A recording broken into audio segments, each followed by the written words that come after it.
좋은 아침입니다. 아침의 하늘 뉴스 종합 비타민 아침의 매일경제 김은미입니다. 오늘의 일면 같이 들어가 보실까요? 매일경제입니다. 주사제 맞으세요. 실손 빼먹는 병원.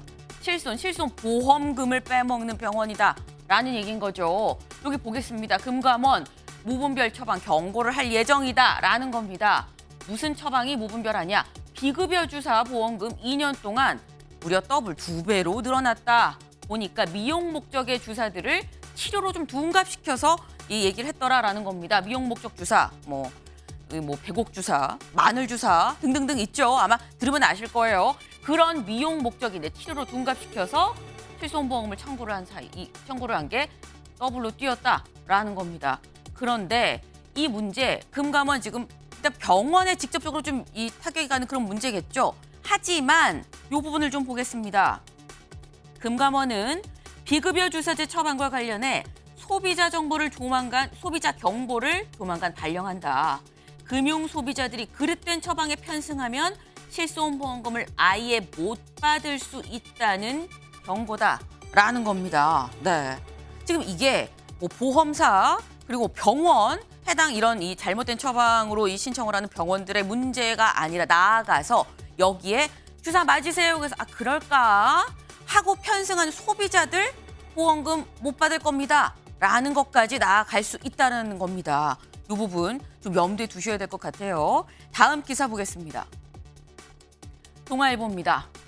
사교육 줄인다더니 작년 27조 역대 최대입니다. 네, 사교육비 알고 보니까 27조나 됐더라라는 겁니다. 네, 여기 위에 사실 그래프도 있는데 봤으면 좋았을 텐데 지금 이 그래프에 뭐가 나와 있느냐. 지금 사교육비가 쭉 계속 올라가서 이번에 역대 최대 27조를 찍었다라는 그래프가 있습니다. 근데 지금 이게 증가폭이 쭉 보니까 고등학생이 가장 많이 늘었고요. 그다음이 초등학생, 그다음이 이 중학생이었습니다. 여기를 좀 보겠습니다.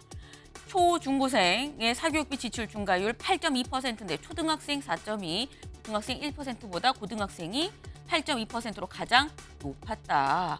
학년별로는 고3이 1, 2보다 높았다라는 겁니다. 아니 고3 사교육비 많이 들겠지. 가장 공부 많이 하는 시기니까 할 수 있는데 비교는 작년 고3들, 작년 요맘때 고3들이랑 똑같은 시기로 지금 비교를 하는 거죠. 그런데 늘었다는 거예요.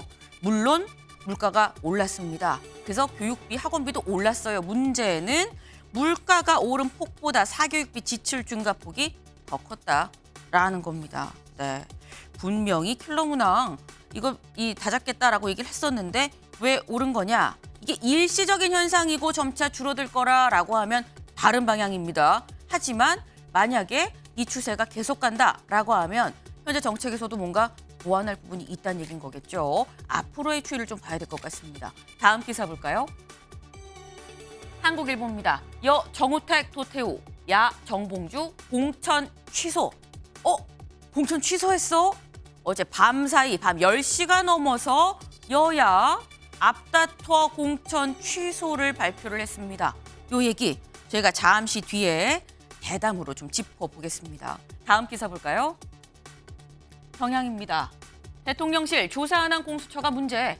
이종섭 대사 임명 철회 가능성을 일축했다라는 겁니다. 근데 이종섭 이 호주 대사 임명 관련해서 논란이 있는 상황이죠. 여기에 대해서 대통령실 이거는 나간 게 문제가 아니라 그동안 6개월이 넘는 기간 동안 공수처가 안 불렀다는 게 오히려 문제 아니겠느냐.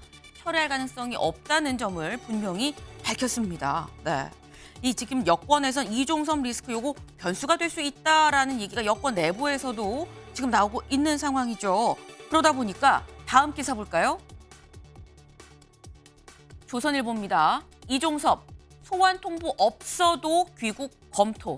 네, 이종섭 대사 지금 현재 호주에 나가 있습니다. 그런데 소환 통보를 하지 않아도 본인이 그냥 먼저 들어오는 귀국하는 걸 또 검토하고 있다라는 거예요. 여기를 좀 보겠습니다. 떳떳하게 조사받겠다고 밝혔다라는 건데요. 이종섭 주 호주 대사가 공수처가 부른다면 당장 내일이라도 떳떳하게 들어와 조사받겠다는 입장을 대통령실에 전달을 했다. 근데 이거는 부른다면이라는 거죠. 소환 통보해서잖아. 없어도 귀국을 검토하겠다. 이 내부에서는 지금 현재 소환 통보하지 않고 아예 들어와서 공수처 수사가 다 끝나고 다시 나가는 방향도 검토가 되고 있다고 합니다. 이 얘기도 저희가 잠시 뒤에 같이 좀 다뤄보겠습니다. 다음 기사 볼까요? 서울신문입니다. 환자 피 마르는데 한 달째 숫자 싸움입니다. 이제 한 달째가 됐습니다. 네. 어제 정부가 발표했습니다. 네.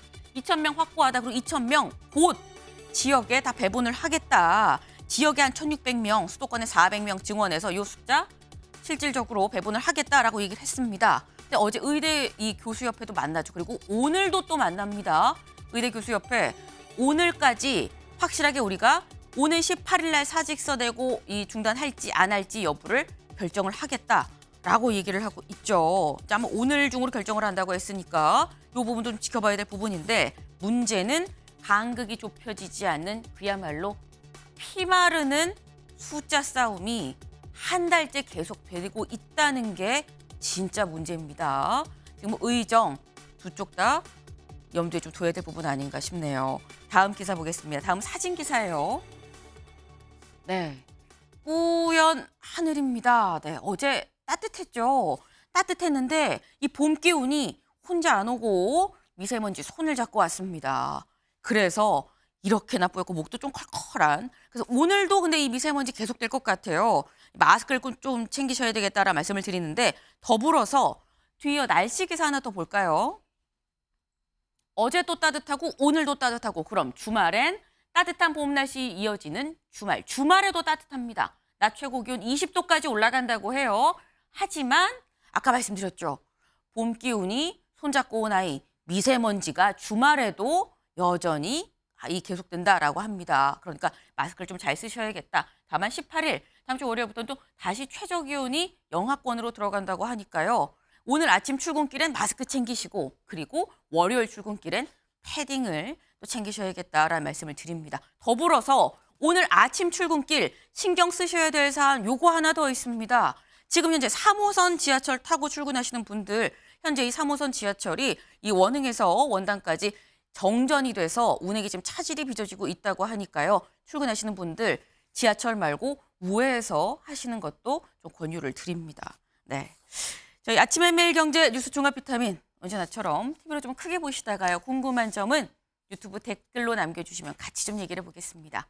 오늘 함께해 주실 분들 소개합니다. 안녕하세요. 안녕하세요.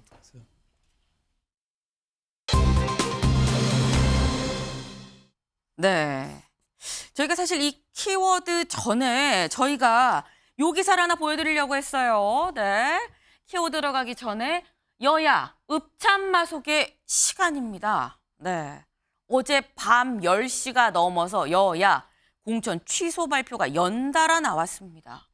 읍참마속의 밤이었다라고도 볼 수 있겠죠. 근데 이 읍참마속의 시간을 가진 여야, 이제 이 시간이 끝났다고 봐야 되는 건지 아니면 이 시간 더 가져야 되는 건지 그 얘기를 오늘 차근차근 키워드 하나씩 좀 풀어가면서 얘기를 해보겠습니다. 첫 번째 키워드 아까 저희가 보여드렸죠. 한밤 결단이었습니다. 기사 같이 보시죠. 네, 첫 번째 기사 목발경품 정봉주 공천 취소입니다. 먼저 민주당 정봉주 후보 어젯밤 10시가 넘어서 공천 취소합니다. 라는 발표가 있었습니다. 누가 했느냐? 박성준 대변인이 서면으로 밤이 늦은 시간이었기 때문에 서면으로 일단 이 내용을 알렸는데요. 이재명 대표는 경선을 1위로 통과한 강북을 정봉주 후보가 목함줄의 피해 용사에 대한 거짓 사과 논란으로 국민께 심려를 끼친 바 당원 당규에 따라 해당 선거구에 민주당 후보 재추천 절차를 진행하기로 했다. 민주당 후보 재추천 절차를 진행하기로 했다. 다시 말해서 주었던 공천장 다시 회수하기로 했다라는 거죠. 어쩌면 아직 주지 않았을 수도 있어요. 주려고 했다가 다시 회수했다라는 걸 수 있을 텐데 사실 이재명 대표 관련해서 정봉주 후보 관련해서 앞서서 이런 얘기를 했었습니다. 그 얘기 먼저 들어보고 얘기 이어가 보시죠.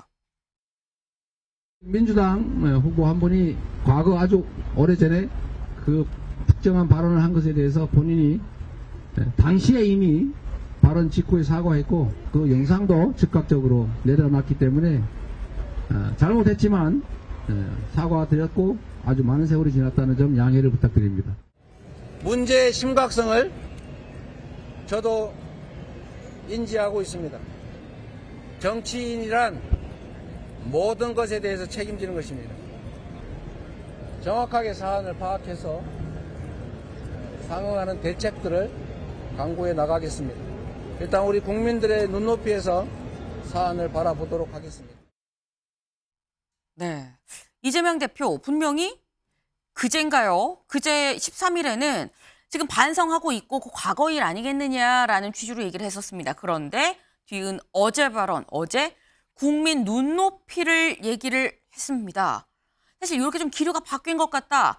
그러면 그래서 지금 공천 취소라는 결과까지 나온 건가라는 생각이 드는 대목인 건데, 근데 이거 조현선 변호사님, 하루 만에 기류가 바뀐 이유가 뭘까요? 아무래도 민주당 내부에서 이번 막말 파문 자체가 자칫 이번 총선 판 전체를 휘두를 수 있다, 흔들 수 있다라는 그런 우려를 강하게 느낀 게 아닌가 싶습니다. 네. 처음에 정봉주 의원이 과거 발언에 대해서 자기가 직후 사과하고 영상을 내렸다라고 했을 때만 해도 정봉주는 이미 사과를 했기 때문에 물론 정치인의 그런 말의 중요성은 크다고 할 수 있지만 네. 이미 사과를 한 상황에서 총선에 미치는 영향이 좀 약하지 않을까라는 생각을 했던 것 같은데 사실 중요했던 거는 허위 사과 논란이었죠. 당사자분들이 용사분들께서 그러한 사과를 받은 적 없다라고 한 말 자체가 아마 네. 민주당 당 지도부 입장에서는 결단을 서두를 수밖에 없었던 게 아닌가 싶습니다. 지금 이 사안이 다른 무엇보다 지금 허위 사과라고 지금 표현을 하셨거든요. 사과를 했다라고 했는 사과 안 한 허위 사과, 거짓 사과, 그게 좀 컸다. 이게 지금 전체 판세에 좀 영향을 미친다는 판단이 있었던 거 아니겠느냐라는 말씀을 지금 하셨습니다. 그래서인 건지 다음 기사 좀 이어서 보겠습니다.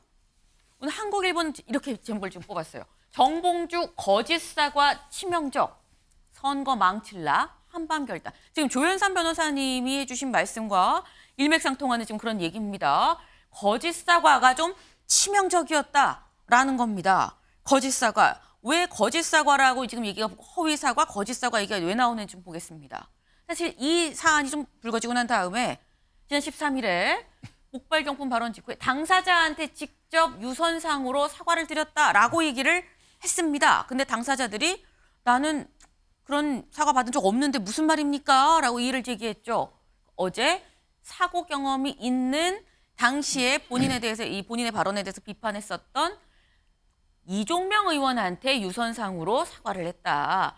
당시 사고를 당한 장병 연락처를 못 구해서 직접 사과는 못했다. 대신 그 방송에서 공개적으로 사과를 했다라는 겁니다. 근데 이 부분을 보면 윤영걸 대표님. 네.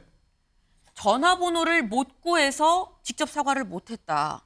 전화번호를 구할 수 없었던 거냐라는 지적이 있어요.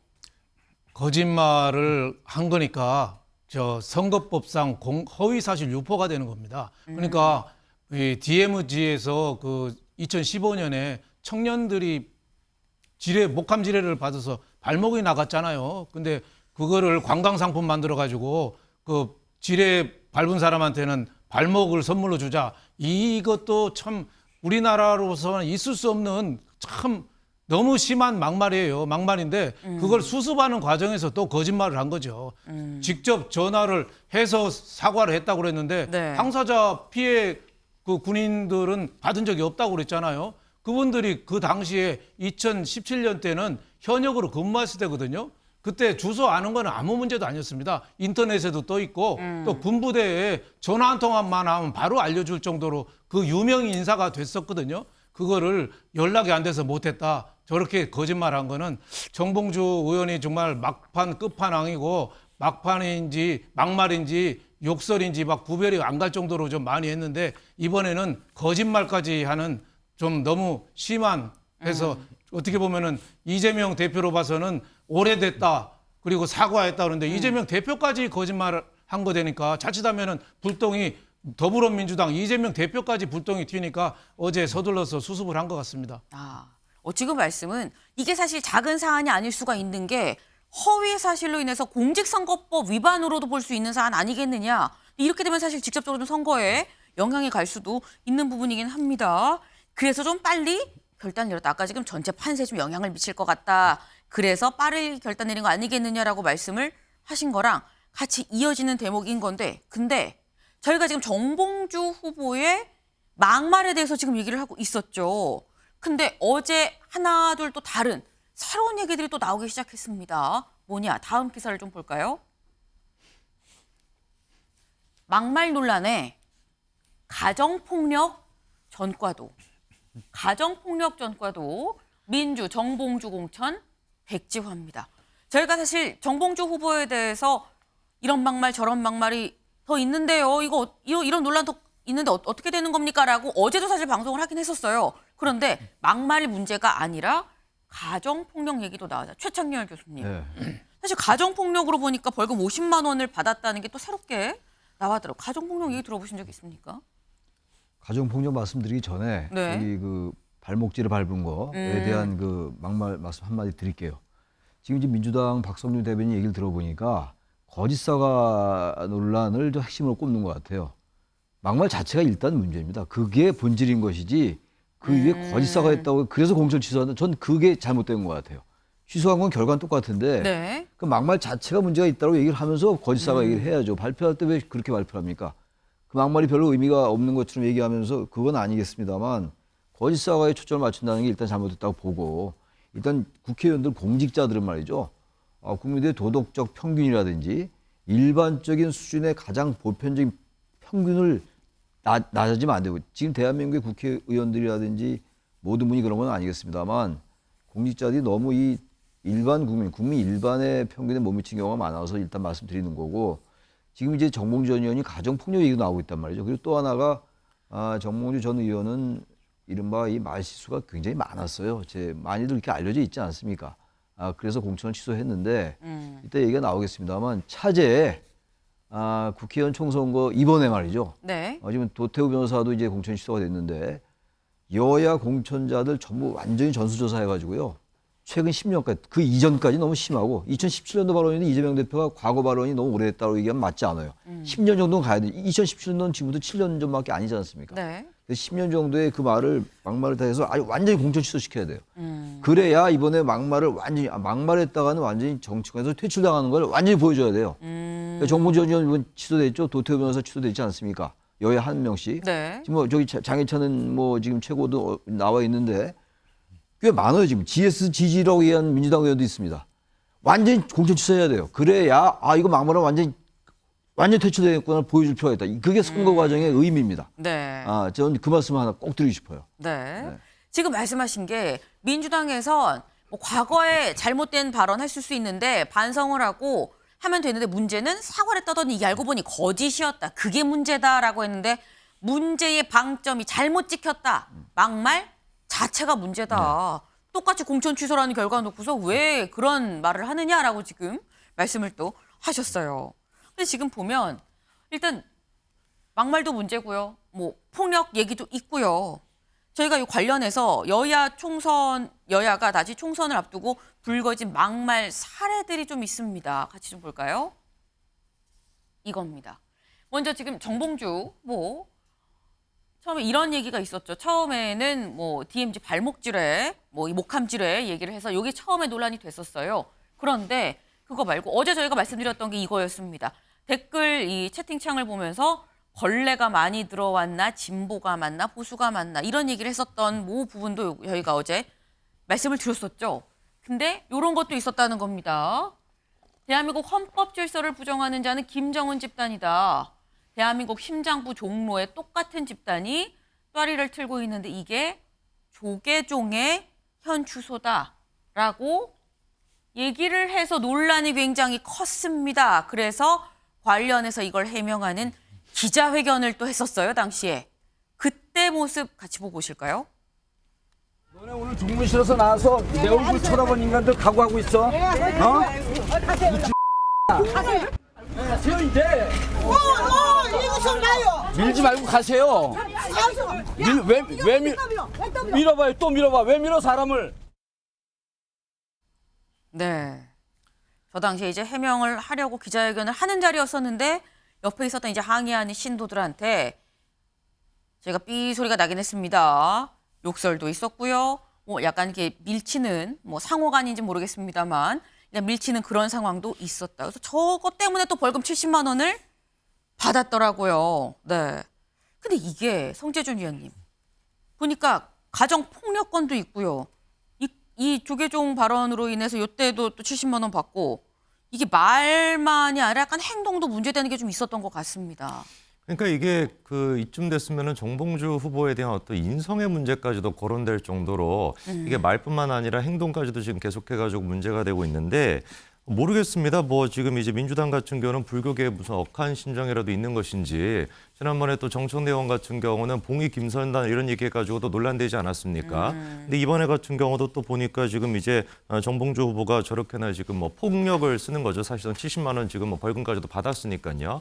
근데 이제 흥미로운 것은 재판에 가가지고 이제 정봉주 후보가 했던 얘기가 자기는 그냥 정당방위였다라고 얘기를 합니다. 근데 이제 당시 이제 저 여성분께서는 여신도분이 연세가 68세였다라고 해요. 그 정봉주 후보가 과연 지금 아까 영상만 보더라도 저게 정당방위일까 싶은 생각이 드는데 끊임없이 변명으로 지금 일관하고 있다는 생각을 지울 수가 없는 것이죠.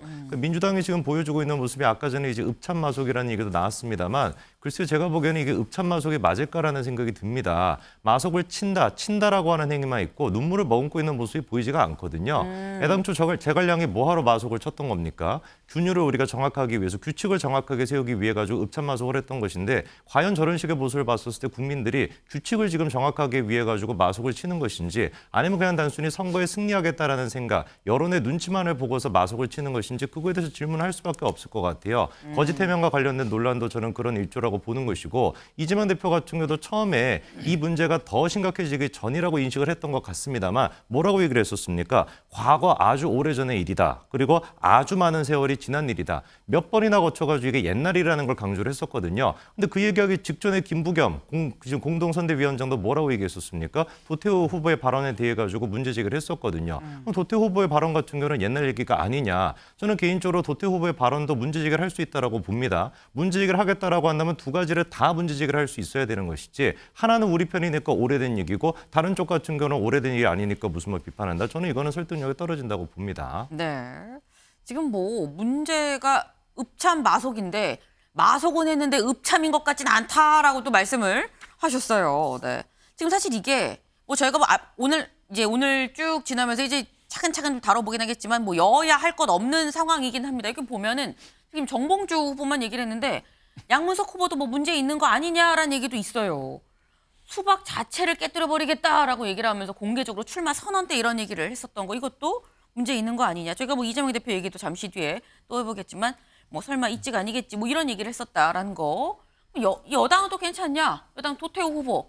제가 조금 이따 얘기하겠지만 도태우 후보도 이런 발언으로 또 공천 취소가 됐죠. 근데 여기 지금 말씀 중에 나온 장해찬 후보도 있습니다. 네. 처음에 논란이 됐었던 건 요 얘기였었어요. 매일 밤 난교를 즐기는 사람이라도 맡은 직무에서 잘하면 프로로 존경받을 수 있는 사회가 건강한 사회 아니냐라는 거 했는데 어제도 계속 나온 게 요게 서울 시민의 시민의식과 교양 수준으로 따지면 일본인의 발톱의 때만큼이라도 따라갈 수 있을까 싶다라고 2012년에 했었던 이 글도 같이 지금 논란이 되고 있는 상황. 어제 저희가 했던 조수연 후보 발언도 있죠. 네. 그러니까 지금 굉장히 많은 여야 다른 후보들 발언도 논란이 되고 있는 상황입니다. 저희 아까 처음에 시작할 때 그랬죠. 읍참마속의 시간 끝난 건지 더 가져야 되는 건지 좀 지켜봐야 된다라는 말씀을 드린 이유가 사실 여기 있습니다. 근데 일단은 여기 지금 위에 두 사람 정봉주, 도태우 후보는 어젯밤 10시가 넘어서 야심한 시가 한 5분 상관이었나요? 5분 상관으로 공천 취소합니다라는 여야의 발표가 있었습니다. 그랬던 이유 학습 효과 때문이 아니겠느냐라는 얘기가 나옵니다. 왜? 앞서서 낙곰수의 김용민 씨가 이 발언을 해서 한번 사실 거의 뭐 굉장히 앞서가고 있다. 기세 좋게 지금 이길 거다라고 했었는데 그때 상당히 논란이 됐고 선거에서 패했던 그런 전례가 있었죠. 콘돌리자 라이스 이 전 미 국무장관에 대해서 굉장히 좀 심한 말을 했었습니다. 제가 뭐 굳이 더 이상 설명을 드리진 않을 거예요. 근데 이런 학습 효과 때문에 어젯밤 늦은 시각 여야 할 것 없이 다 모여서 논의하고 공천장 다시 회수하겠다라고 얘기한 거 아니겠느냐라는 건데 이 김용민 씨가 어제 정봉주 후보에 대해 이 공천 취소에 대해서 이런 글을 올렸습니다. 박용진에게예요. 시작이. 박용진에게 그럴 리 없겠으나 정봉주가 안 돼도 너 아닌 제3의 대안을 찾는단다. 여기서 더 미움 살릴 하지 말아라. 네. 정봉주 아니어도 박용진은 아니다. 더 미움 살릴 하지 말아라 라고 얘기를 했습니다. 근데 이 얘기는 그러면 최창일 교수님. 이게 흔히 말하는 되게는 못해도 못 되게는 할 수 있다라는 약간 그런 느낌이 좀 들긴 해요. 비명은 안 된다는 걸까요? 근데 왜 저런 얘기를 하는지 도저히 이해가 안 가요. 저분은 글쎄 뭐 친명인지 모르겠습니다만 일단 재심 신청을 했잖아요. 박용진 네. 의원이 말이죠. 그리고 권리당원에서 높았는데 그 30% 감산을 받아가지고 졌단 말이에요. 네. 근데 어쨌든 그 정봉주 의원이 탈락을 했어요. 전 의원이 탈락을 했으면 재심 신청한 박용진 의원을 다시 한번 들여다보고 또 대체로 여기에 대한 비판이 많은 게 사실 아닙니까? 여야 막론하고 이 선거 국면, 특히 공천 국면에서 게다가 민주당의 친명 파동 이른바 공천 파동에 가장 그 시발을 제공했던 게 사실 박용진 의원의 하위 10% 통보받았다는 걸 공개한 다음부터였다고요. 네. 그리고 지금 뭐 박용진 의원, 또 박가원 의원 이런 분들에 대한 공천이 왜 안 되느냐 이런 것들 때문에 민주당의 공천이 문제가 있지 않냐 이런 시각이 팽배한 게 사실인데 그럼 이런 상황에서 민주당으로서는 잘 된 거 아닙니까? 빨리 배제했으니까 박용진 의원을 공천할 수 있는 명분이 생겼잖아요. 그럼 이 공천 선거판에 그 중도층들을 다시 돌아오게 할 수 있는 아주 중요한 찬스일 수 있다고요. 김영민 저런 분들이 왜 저렇게 그 박용진이라는 사람에 대해서 상당한 원한을 갖고 있는, 말하자면 그 개인적인 원한이 아니라 그 하나의 세력과 세력 간의 정파 간의 원한이 있는 겁니다. 그러니까 저렇게 아주 꼭 집어서 얘기하는 거 아니겠어요? 더 미움 살릴 하지 말아라. 넌 아니다 이런 얘기 아니겠어요? 그 민주당에서 나온 얘기도 아마 제3의 대안을 찾을 확률이 높아 보이긴 합니다. 네. 이건 민주당이 잘하는 선택은 아닌 것 같아요. 전 박용진 의원 옛날에 얘기는 좀 해봤지만 뭐 개인적으로 아무런 그건 연건 없어요. 네. 뭐 만나긴 했었습니다만 어쨌든 왜 민주당이 특정하게 과도하게 어느 한쪽이 치우친 분들의 목소리가 과도하게 나오는지가 항상 민주당에 대한 저의 아쉬움입니다. 네. 지금 말씀이 오히려 이렇게 된다고 하면 중도층을 끌어들일 수 있는 박용진 후보를 다시 안으면서 중도층을 끌어다닐 수 있는 위기가 아닌 기회가 될 수 있는 상황인데 왜 이런 극단의 발언들이 나오는 것이냐라는 취지의 말씀을 지금 하셨어요. 네. 근데 앞서서 뭐라고 했느냐. 이 박성준 대변인이 얘기를 한 게 재추천이라고 얘기를 했습니다. 강부구를 재추천한다. 결국 원점에서 다시 세팅을 한다라는 걸로 지금 볼 수가 있는 거죠. 근데 말씀처럼 아까 잠깐 얘기가 나왔죠. 박용진 의원이 재심을 신청을 했습니다. 다음 기사 볼까요? 야, 정봉주 빠진 자리 박용진 재공천 없다. 박, 당헌 당규 위반. 네. 정봉주 빠진 자리 박용진 재공천 없다. 이게 아까 김용민 씨가 얘기를 한 게 아니라 여기 보겠습니다. 밑줄. 야당 지도부 관계자는 정 후보 후속 공천에 대해 경선 자체에 절차적 문제가 있는 게 아니기 때문에 박용진 의원을 다시 공천하는 방안은 검토하지 않고 있다. 전략 공천지로 지정해서 새 후보를 공천할 것이다 라고 얘기를 했다라는 겁니다. 근데 여기에 대해서 박 당원 당규 위반이다라고 얘기를 한다는 거죠. 어젯밤 10시 넘어서 공천이 취소가 됐고요. 그보다 더 늦은 시각 박용진 의원이 또 입장을 냈습니다. 어젯밤 굉장히 많은 일이 있었어요. 네. 박용진 의원 재심위원회에 추가 서류를 제출을 하겠다라고 얘기를 하면서 당원 104조 여기에 나오는 재추천 내용은 이거는 쭉 얘기를 하면서 절차에 따라 추천을 무효로 하고 재추천할 수 있다고 돼 있는데 이거는 해당이 안 되는 상황이다. 재추천이 아니라 이건 다시 봐야 된다라고 얘기를 하는 겁니다. 얘기가 좀 어려울 수 있지만 네. 추천 자체를 무효로 하고 재추천을 해야 된다라는 좀 얘기인 건데 근데 지금 이런 걸 보니까 지금 얘기가 나오는 게 조현선 변호사님. 당내 기류는 박용진은 안 돼요. 지금 보니까. 박용진 안 되고 그 자리에 이런 보도가 있더라고요. 한민수 대변인이나 조상호 변호사 얘기가 있었습니다. 그래서 사실 이 두 분의 경우에는 저희가 친명이라고 얘기를 안 하고 찐명이라고 얘기를 하는 분들이거든요. 실제 이런 논의가 오가고 있는 건 맞습니까? 이번에 박용진 의원이 재심을 청구했다라고 하시면서 본인이 차기 후보로 낙점받을 가능성에 대해서 주장을 하고 계시는 것 같긴 한데 사실 이 지역 자체는 사고 지역구입니다. 네. 공천장을 받게 된 후보가 낙마하게 된 상황이기 때문에 당 차원에서는 유연하게 결정할 수 있는 부분이죠. 지금 거론되고 있는 분들도 당 내에서는 충분히 고려할 수 있는 분들이고 네. 내부적인 논의가 진행이 되고 있을 것으로 보여집니다. 물론 두 후보만 두고 말씀을 하시는 건 아닌 것 같고요. 네. 이 외에도 다른 지역에서 아깝게 낙마했다라든가 아니면 출마하지 못했던 여러 후보들을 살펴보고 있는 것으로 알고 있습니다. 그렇기 때문에 박용진 의원께서 이 지역에 전략 공천을 받는다든가 아니면 네. 다시 한번 공천 기회를 얻는 것은 지금 상황에서는 단정하기 어렵고 사실상 절차적인 하자가 별로 없는 상황에서 이미 낙천했음에도 불구하고 이분을 새롭게 공천장을 준다는 것 자체도 어떻게 보면 지금까지 불거졌던 모든 공천 관련된 잡음을 어떻게 보면 당이 수용하는 거 아닌가라는 모습, 잘못된 시그널을 줄 수도 있거든요. 그렇기 때문에 아마 전략 지역구로 지정이 되고 전략 공간이 차원에서 유연하게 결정하지 않을까 싶습니다. 네. 지금 사실 이 경선을 통해서 뭐 경선 자체의 문제는 아니지 않았느냐 때문에 이걸 번복하는 것도 좀 오히려 잘못된 선례일 수 있다라고 말씀을 하셨는데 결선 때 박용진 의원과 그리고 정봉주 후보가 얼마큼 득표했는지를 좀 같이 보겠습니다. 그때 권리당원 득표율에서 박용진 51.79, 정봉주 48.21. 안심원 이건 이제 국민 투표인 거죠. 일반 여론 박용진 51.62, 정봉주 48.38. 네.